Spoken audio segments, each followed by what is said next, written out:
Kabbalah has been whispered about for centuries, and everybody thinks it's very esoteric and very complicated. But the secrets of Kabbalah don't talk about the universe, they talk about the human structure. They talk about you, they talk about me, and how these secrets can help us in our day-to-day lives. So today we're going to talk about the 3 top secrets in Kabbalah that every woman should know on her day-to-day life. I have some notes here so I won't forget what I wanted to tell you. But let's start by understanding that the description of Kabbalah talks about the divine feminine. Kabbalah talks about the creator, which is masculine, and the Shechinah, which is feminine. The Shechinah is the divine power, the divine source. And both of them exist at the same time, obviously, feminine and masculine. But when we understand that the Shechinah is feminine, the feminine force, the feminine power in this universe, we understand that it's actually the woman. So it talks about how women are a divine source of creation, and they are a part of creation. And obviously in the physical world, we can see that women create life. Babies come from women. Babies come from the portal that women provide physically. So here are some of the secrets that I believe to be the most important ones for women, and I talk more about this in this channel, so stay tuned and join me, subscribe, and see what more we can come up with, because these ancient teachings can help us in our day-to-day life. So the first secret is you are the vessel, and receiving is a part of your design. Kabbalah talks about you being a vessel, Keli, that's a word, and the vessel receives light from the Creator. The Creator is infinite love and light and beauty. And we as human beings, we are vessels to hold and receive those beautiful things, the light of the Creator, the infinite light of the Creator. And therefore, when we are resistant to receive help, compliments, anything of that sort, we're actually pushing away our nature, because by nature we were created to be a vessel, to receive the divine light from the Creator. So we can give endlessly, and Kabbalah talks about that ratio between giving and receiving, because what happens is we give, but when we are not receiving, there's imbalance. And the Creator, if you think about how the world was created, the Creator wants to give us. The Creator wants to give. So the design of the Creator is to give, to give, to give, to give, to give.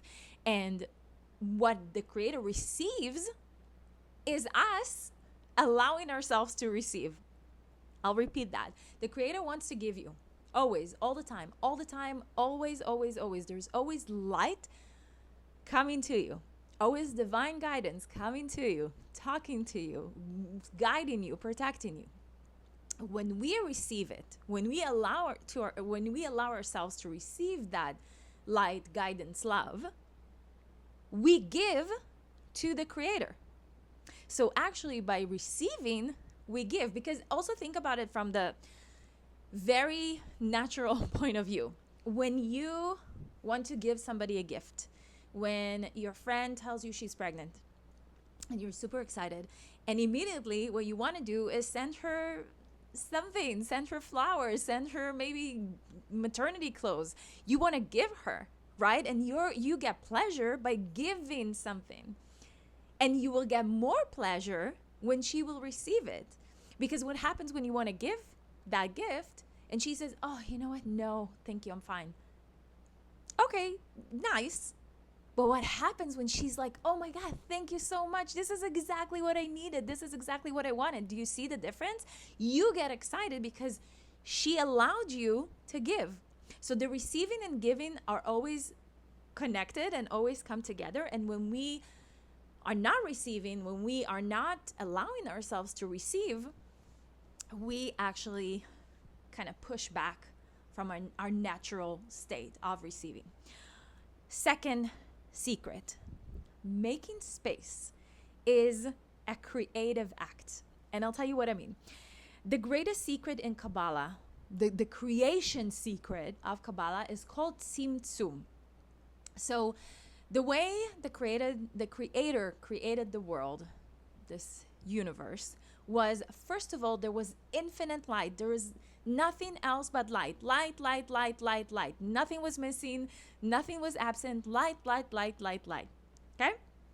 So in order for the creator to create this world from that light, the creator needed to make itself narrow, to make space. Tzimtzum in Kabbalah, in Hebrew, talks about narrowing down. So Tzimtzum talks about how making room, I'm looking at my notes, how making room is actually a good thing, because making room allows more things to come for you. So making room, in our example, for our lives, our day-to-day lives, can look like setting a boundary.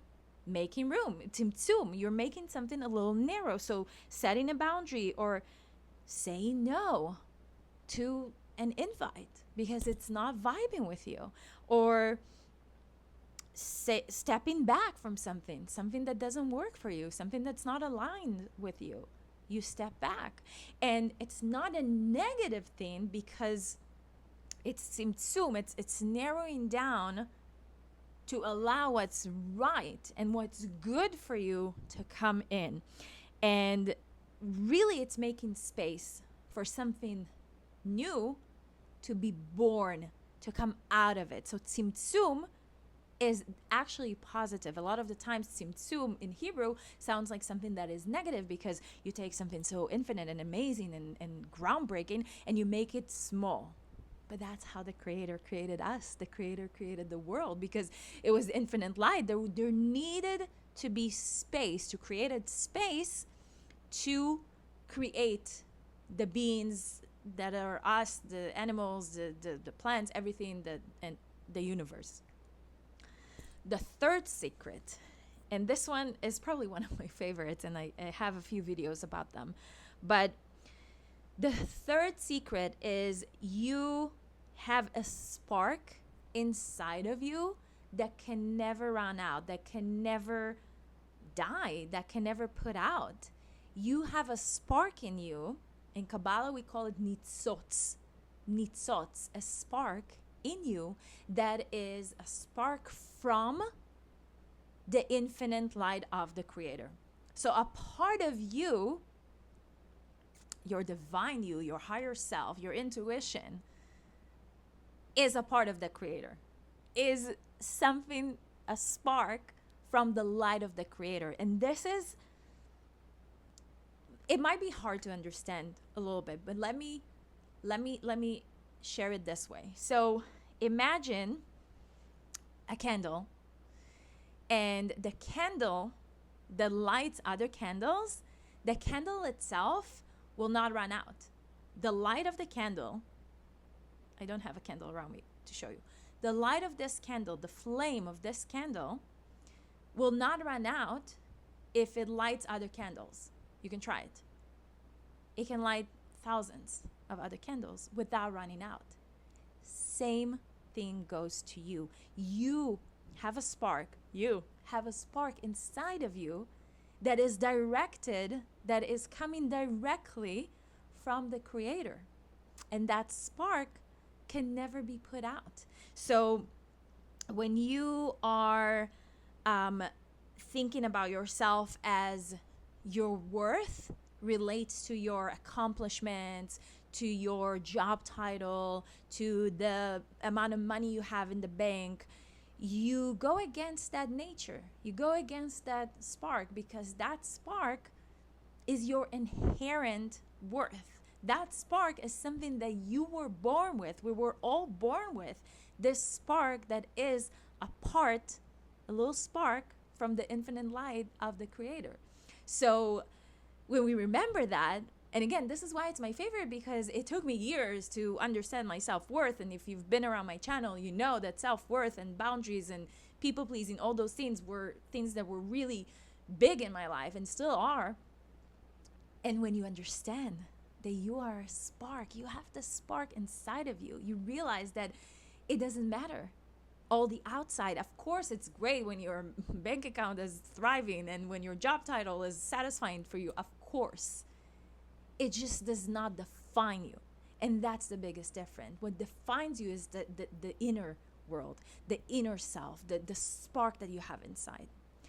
So really how we can start tapping into it, and I invite you to start with that, because I feel like that's the easiest. It might be not the easiest, but that's the simplest way to start with, is to start receiving without apologizing.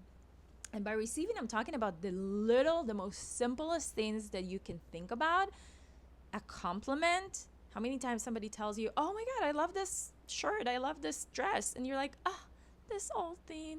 No, hey, hello, receive the compliment, receive the blessings, receive it.